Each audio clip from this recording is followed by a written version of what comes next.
Alright everyone, it's time for Occult Literature, video number 393, Jewish Folklore in the Middle Ages. Interesting topic. This is a short work, it's only 34 pages. It's by Moses Gaster, and I was able to drop the price more than I normally do, because when you put it in this public domain, which Amazon now requires, even if it's a heavily modified derivative work, you still have to claim that. You can actually lower the price more than the old categorization system. So that's a silver lining to Amazon kind of screwing around with its copyright and uploading. By the way, they still haven't improved their cover creation system, which is good because, of course, I have dozens of files. I have all the sizes already, apparently, that I'll ever need, so it's good to be prepared, and it's good to have an extensive backup. Anyway, link in the description of my edition of this work on Amazon. Second and third links to my books blogs. Again, it's short. It's 34 pages.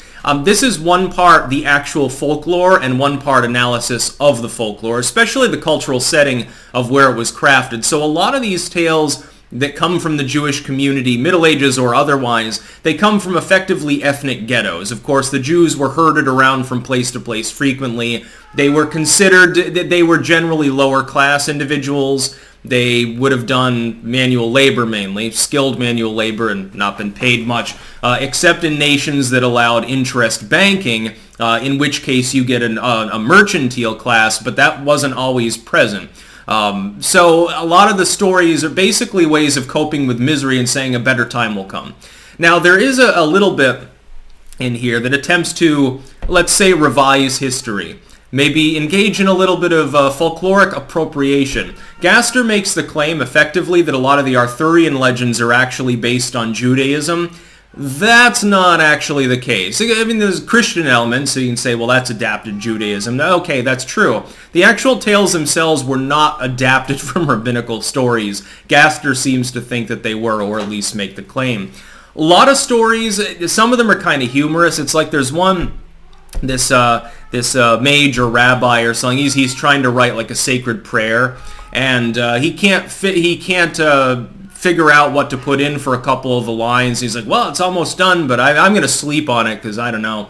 And one person who's like I guess a scribe or assistant working with him is generally considered to be kind of dull, like a slow adult or something. No offense if you've been labeled that, of course. And he's puttering around, and he ends up finishing the verses, and everyone, and of course the rabbi or mage, he's not aware that this has been done. And then people are looking at it, and they're like, oh my God, it's so beautiful. It's such great poetry, and it's a great work of God. Who ended up filling it in, though? Because he's like, well, I didn't write it. And it turns out that it was the person that was reckoned to be of low intelligence. The idea of not assuming or prejudging people appears to be rife within a lot of Jewish folklore. Another thing is, and I've touched on this before, I can't remember the exact name of the work. It was a collection of Jewish fables, contentions with God, sorry. The idea of rabbis that disagreed with one another or were making mistakes can be treated in a humorous fashion quite often. There's a lot of stories like that. Or rabbinical disagreements in general are a topic within Jewish folklore a lot. So it's a good compilation. Again, it is short.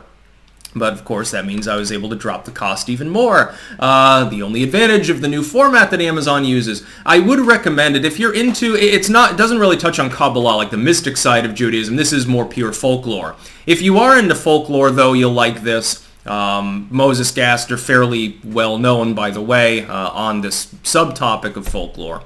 Highly recommended. It was an interesting read. Again, there's a little bit of that revisionism there as well, but hey, everyone's entitled to their opinions, even if some of them, they're a little bit beyond the pale.